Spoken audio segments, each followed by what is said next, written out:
Magandang araw sa inyo mga kasabong and welcome back ulit dito sa ating YouTube channel na Logis CCU Academy. Master Marcos ulit ito ng Team Logis. Kape tayo.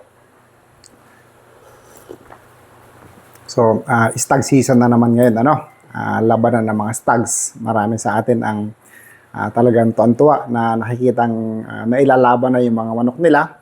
Laban dito, laban doon, biyahe dito, biyahe doon. So, paguran na naman para sa conditioning team natin. But, masaya. So, dahil dyan, pag-usapan natin ang pagbabiyahe ng manok sa video episode na to. Kasi, kalimitan, dyan nagkakaroon ng maraming error. So, kahit mga big time na mga idol natin, kahit ako mismo na-experience ko, kahit mga iniidolo ko, mga hinahangaan ko, na-experience nila na yan kapag biyahe ang labanan, babiyahe sila, dadayo sila ng malayo, kadalasan masama ang score. Kung hindi man masama, hindi ganun ang performance ng mga manok. Hindi ganun kagagaling sa na-expect natin. So, may dahilan yan. May dahilan yan. Sabi nila malas lang daw, pero para sa akin hindi ako naniniwala sa malas-malas na yan. Kailangan ma-exhaust muna or mailabas muna lahat ng mga scientific proof para sa ikakapanalo ng manok bago ako maniniwala sa malas. So, ito i-decipher natin or himayin natin ang nangyayari sa manok pag binyahe. Kasi kahit ako, ito kwento ko sa inyo saglit. Yung experience ko dati, nakapag grand finals tayo, grand finalist tayo ng bakbakan sa Pasay. So, dito pa lang sa Bicol, naka 7 points na kami.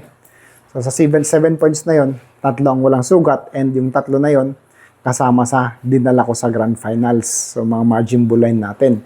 So, ang dala ko, 4 na margin line, isang dome, isang relentless dome natin. So, kumbaga, bumiyahe kami papunta doon, 5 days before fight. 5 days before fight. So, nung laban na namin, minsan sabi ko nga, hindi ako mag-i-insurance kasi talagang ramdam ko na ang manok kikilos papalo. Pero talagang, kumbaga, hindi siya kumilos hindi siya pumalo. So, ang nanalo lang na isa, 4 ang talo, isa lang panalo. So, ang nanalo na isa, yun lang yung hindi winner. Yung 3 winner, puro talo. So, kumbaga sabi ko, ba't ganun? Hindi naman yun ang kinikilos ng mga manok na yun. Malayong malayo sa normal na kilos nila. So, talagang sabi ko, charge to experience, i-analyze natin, aralin natin kung ano yung nangyari. So, talagang iba, lalo yung, kung mapapansin nyo, bihira akong maglaban, Hindi ako ganong lalaban sa mga malalayong lugar kasi unang-una, para lumaban ako dyan, unang-una, dadalhin ko ang buong conditioning team ko, dadalhin ko ang buong mga gamit lahat, and mawawala sila dito ng mga ilang linggo. So, kumbaga, para sa akin, dahil nga hindi naman ako madalas maglaban ng mga manok, gagawin ko lang yun kapag mga major events, kapag mga big events, Pero sa mga laban-laban lang, it's not worth it para sa akin. So, ito. Pag-usapan natin kung anong nangyayari sa manok kapag binyahe, lalo in aeroplano mo or whatever. So, stress factor. Ano yung stress factor na tinatawag natin?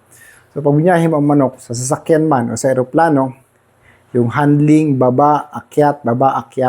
So, kung i-imaginein mo na ikaw yung manok na nasa loob ng box, bubuhating ka, ikakarga ka sa aeroplano, tataas ang altitude, parang mabibingi-bingi ka, di ba? Na-experience nyo yun pag umakyat na ang aeroplano, mabibingi-bingi ka halos. So, yun yung manifestation na nagbabagong environment mo, nagbagong altitude mo. So, it will cause stress. Yung ingay sa airport, sa tarmac, sa mga pasahero. So, kasama sa nakaka-stress na manok yun. Plus, init. Init.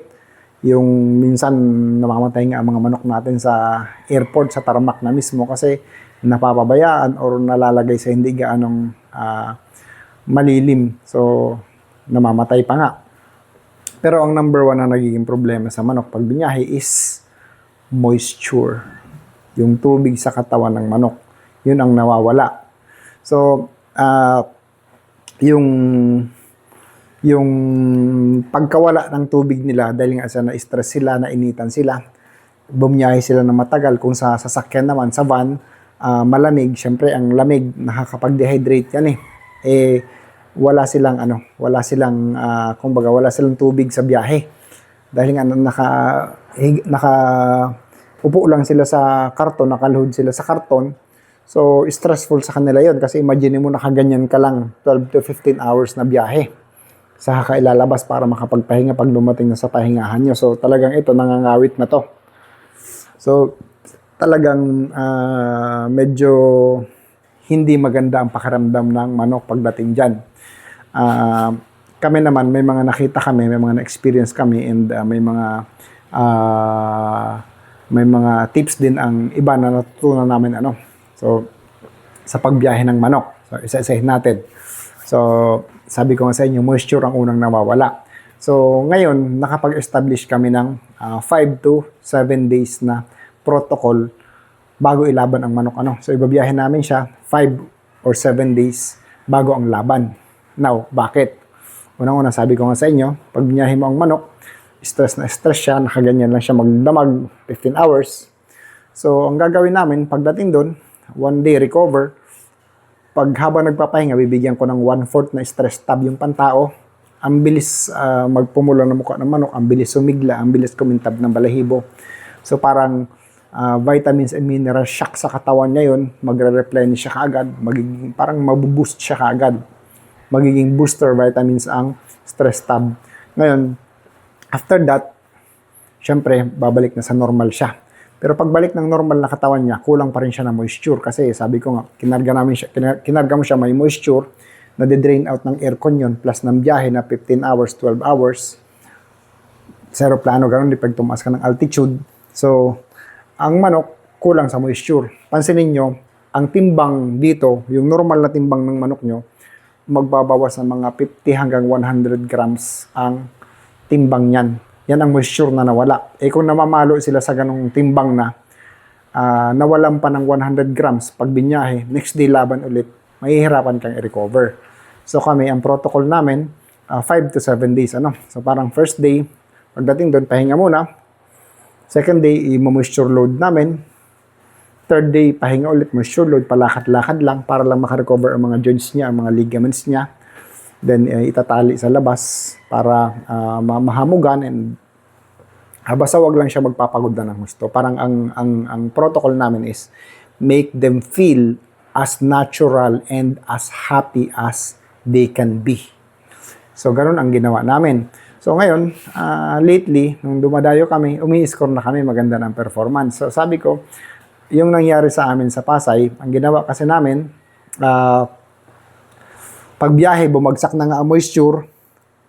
Pagdating doon, recover namin ang moisture niya, binagsak ulit namin pagdating ng laban. So, kumbaga, nagbawas na nga siya nung 100 grams sa biyahe.